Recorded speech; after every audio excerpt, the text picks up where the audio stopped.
दोस्तों, जब कंस को मालूम हुआ कि कृष्ण ने पूतना के बाद तृणाव्रत का भी वध कर दिया है, तब उसने अघासुर को भेजा। नमस्कार दोस्तों, मैं मैत्री सिंह आप सभी दर्शकों के सामने एक बार फिर से हाजिर हूँ गुरु संस्कार चैनल पर।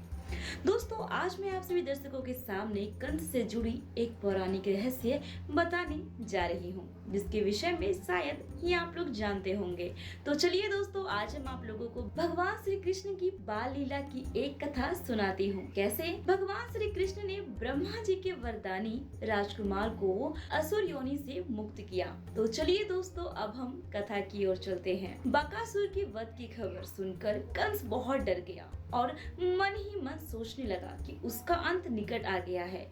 लेकिन उसने हिम्मत नहीं हारी और फिर उसने एक अघासुर नामक असुर को श्री कृष्ण का वध करने के लिए बुलाया। अघासुर पूतना और बकासुर का छोटा भाई था। कंस ने भी उसे खूब उस्काया और उसे बताया कि तुम्हारे भाई और बहन का हत्यारा कृष्ण जो गोकुल के नंद के यहाँ है। कंस की बातें सुनकर उसने मन में भाई बहन के संहार के प्रतिशोध की ज्वाला धधक उठी। इसका लाभ कंस ने बखूबी उठाया और उसको खूब उकसाया। दोस्तों, आपको बता दूं कि अघासुर को ब्रह्मा जी का यह वरदान था कि जब तक वो न चाहे तब तक उसे कोई भी देख नहीं सकता था, चाहे वह नर हो या नारायण। अघासुर का शरीर इतना विशाल और स्वभाव इतना क्रूर था कि उससे ऋषि मुनि और देवता भी भयभीत रहते थे। सभी उसकी मृत्यु के अवसर की प्रतीक्षा कर रहे थे। श्री कृष्ण को मारने के लिए अघासुर ने अजगर का रूप धारण कर लिया। उसने अपना शरीर एक योजन लंबे पर्वत के समान विशाल बनाया और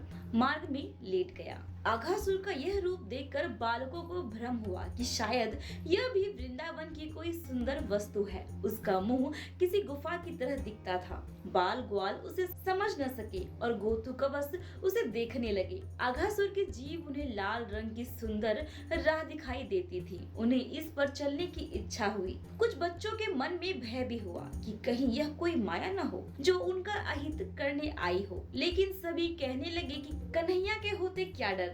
जब उसने उतने विशाल बक को चीर दिया तो उसे छोटी मोटी बाधाएं क्या हैं। कृष्ण ने अपने मित्रों को रोका नहीं।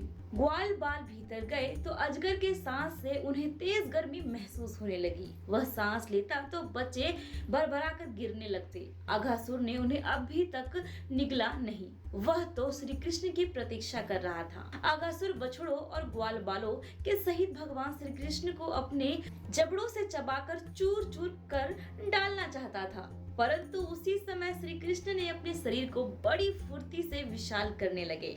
उसकी सांस रुक गई, गला फटने से प्राण निकल गए। इस प्रकार सारे बाल ग्वाल और गोधन भी सकुशल अजगर के मुंह से बाहर निकल गए। अघासुर का शरीर एक प्रकाश पुंज बना और प्रभु में विलीन हो गया। तो दोस्तों, आप सभी को भगवान श्री कृष्ण से जुड़ी यह रहस्यमय कथा कैसी लगी, आप हमें जरूर बताएं। और हाँ दोस्तों, हमारे गुरु संस्कार चैनल को सब्सक्राइब करना ना भूलें, ताकि हम आप सभी लोगों के सामने भगवान श्री कृष्ण से जुड़ी रोचक और रहस्यमय जानकारी ला सकूं। तब तक के लिए आप में दीजिए इजाजत। धन्यवाद।